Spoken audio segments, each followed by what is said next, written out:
Assalamualaikum warahmatullahi wabarakatuh. Saya mulai dari Klimatus Sa'adiyah. Di sini saya akan menghafalkan uji kompetensi semester 5, yaitu dengan indikator 1 menghafalkan Quran surat Al-A'raf ayat 204 dan Quran surat Al-Imran ayat 159. A'udzubillahi minasyaitonirrajim. Bismillahirrahmanirrahim. Wa idza quri'al Qur'anu fastami'u lahu wa ansitu la'allakum turhamun. Yang artinya, dan apabila dibacakan Al-Qur'an, maka dengarkanlah dan diamlah agar kamu mendapat rahmat. Selanjutnya yaitu surat Al-A'raf ayat 204. Bismillahirrahmanirrahim. Fabima rahmatin minallahi linta lahum walau kunta faddan ghalidhal qalbi lanfaddu min hawlik fa'fu anhu wastaghfir lahum wasyawirhum fil amr fa idza azamta fatawakkal 'ala Allah innallaha yuhibbul mutawakkilin. Yang artinya, maka berkat rahmat Allah engkau Nabi Muhammad berlaku lemah lembut terhadap mereka. Sekiranya engkau bersikap keras dan berarti kasar, tentulah mereka menjauh diri dari di sekitarmu. Karena itu maafkanlah mereka dalam urusan itu. Kemudian apabila engkau telah membulatkan tekad, maka bertawakallah kepada Allah. Sungguh Allah mencintai orang yang tawakal. Selanjutnya yaitu melafalkan dan mengartikan hadis tentang sifat dan perbedaan pendidik. Bismillahirrahmanirrahim. An Abi Sulaiman Malik bin Huwairith qala atainan Nabi sallallahu alaihi wasallam wa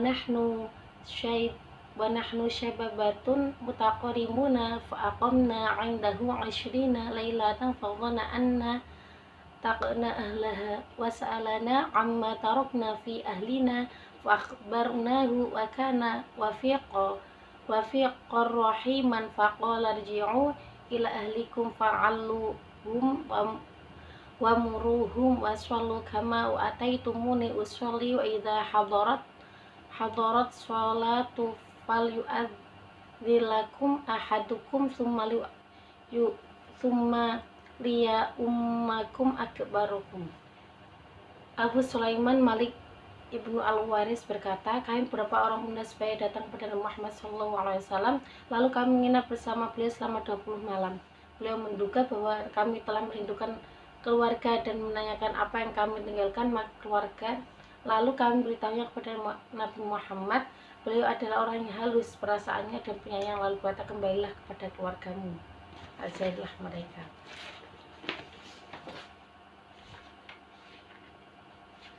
Satu yaitu akidah menjelaskan dan menunjukkan contoh akhlak terpuji. Pengertian akhlak, individu akhlak terpuji dan tercela. Metode peningkatan kualitas akhlak.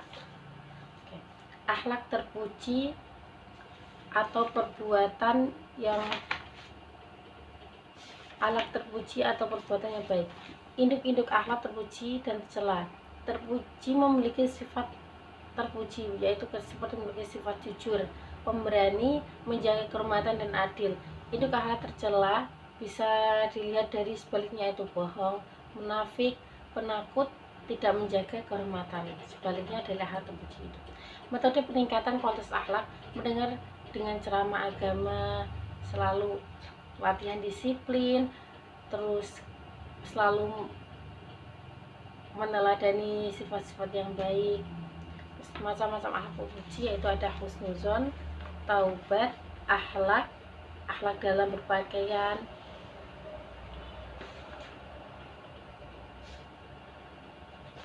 terus aspek kesannya yaitu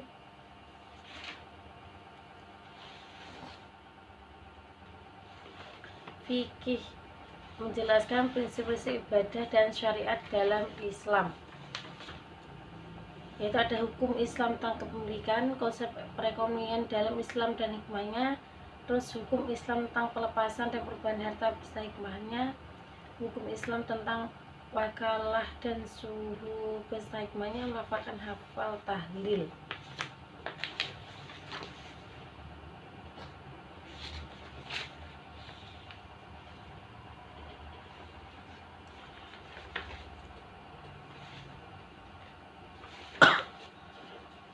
hukum Islam tentang kepemilikan, konsep kepemilikan harta perspektif ekonomi syariah adalah diakuinya hak milik individu dan hak milik umum.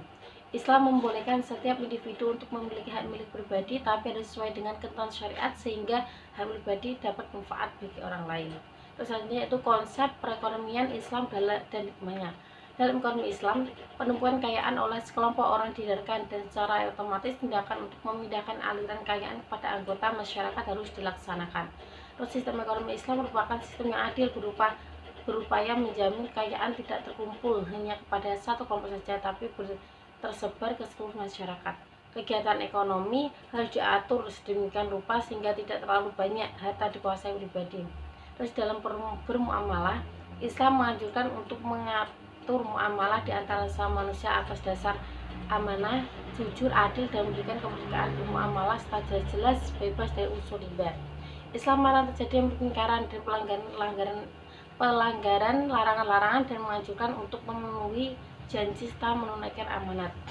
Hikmah yaitu menghayati dan mengamalkan perilaku jujur, disiplin, tanggung jawab, peduli atau gotong royong, kerjasama, toleransi, damai, santun, responsif, dan proaktif, dan menunjukkan sikap sebagian dari solusi atas berbagai permasalahan dalam berinteraksi secara efektif dengan lingkungan sosial dan alam, serta dalam menempatkan diri sebagai cerminan bangsa dalam pergaulan. Memahami, menerapkan, menganalisis, mengetahui faktual, konseptual, prosedural berdasarkan rasa ingin tahunya tentang ilmu pengetahuan, teknologi, seni, budaya, dan humaniora dengan wawasan manusiaan kebangsaan. Hukum Islam tentang pelepasan dan perubahan harta atau hibah, sedekah, hadiah, wakaf, dan lain-lain. Hukumnya adalah boleh, bahkan sangat dianjurkan karena bernilai kebaikan dan bisa bermanfaat untuk orang lain. Hikmahnya itu menjadikan pribadi yang taat dan tidak rakus, menyadari bahwa segala apa yang kita miliki adalah titipan dari Allah SWT. Jadi kita hanya bertujuan untuk berbuat baik itu sendiri dengan apa yang kita miliki. Selanjutnya yaitu sejarah kebudayaan Islam. Sejarah kebudayaan Islam menjelaskan latar belakang jadinya masa modern sejarah Islam, mengidentifikasi 5 mujadid Islam dalam pemikirannya, menunjukkan 5 karya yang terkait masa modern Islam. Latar belakang terjadinya masa modern dalam Islam, adanya pengaruh bangsa Barat yang sudah mulai mempengaruhi keislaman di Timur. Adanya pengaruh Barat membawa dampak negatif dan juga positif. Positifnya adalah banyak sekali ilmu pengetahuan dari Barat yang sudah mulai disebar kebaikannya oleh umat Islam. Umat Islam mengalami kesadaran bahwa tidak mau ketinggalan dari zaman, tidak mau ketinggalan dari perkembangan yang ada, karena ilmunya itu yang baik dari Barat berusaha mengembangkan oleh Islam sehingga dapat menjadikan masa modern dalam Islam. Sampai sekarang ini pengetahuan Islam modern masih sangat terasa. Dibuktikannya dengan banyaknya tausiah online dan dai-dai dapat menjangkau lebih luas jamaahnya dengan cara sosial media dan sebagainya. 5 tokoh mujahid di dalam Islam dan pemikirannya. Menurut Jamaluddin, yang pertama itu menurut Jamaluddin, ilmu pengetahuan ialah ilmu yang bisa menguasai dunia, dan beliau dikenal dengan perjuangan prinsip egaliter. Yang dimaksud ialah ada bersama antara laki-laki dan perempuan, karena pada waktu itu perempuan dipandang sebelah mata.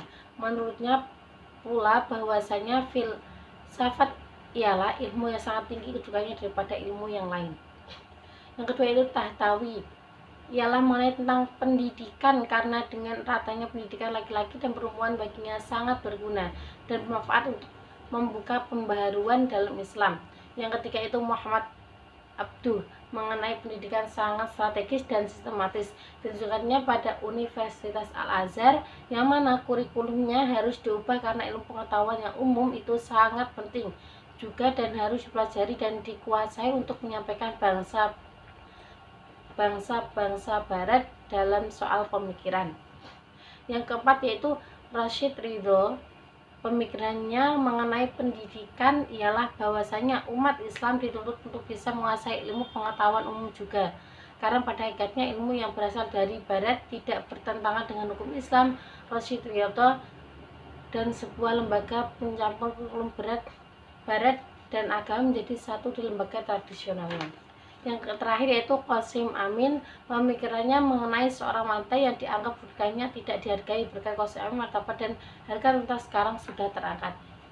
Jadi di sini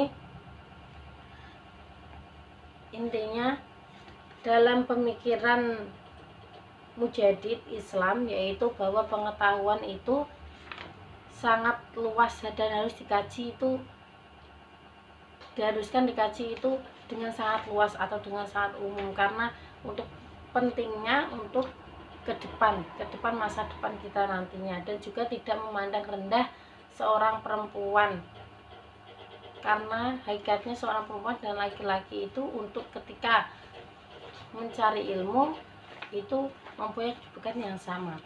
Selanjutnya yaitu 5 karya terkait dengan masa modern Islam, yaitu adanya optik modern, terus adanya bidang kedokteran berhasil mengodifikasi pemikiran kedokteran Yunani dan Arab.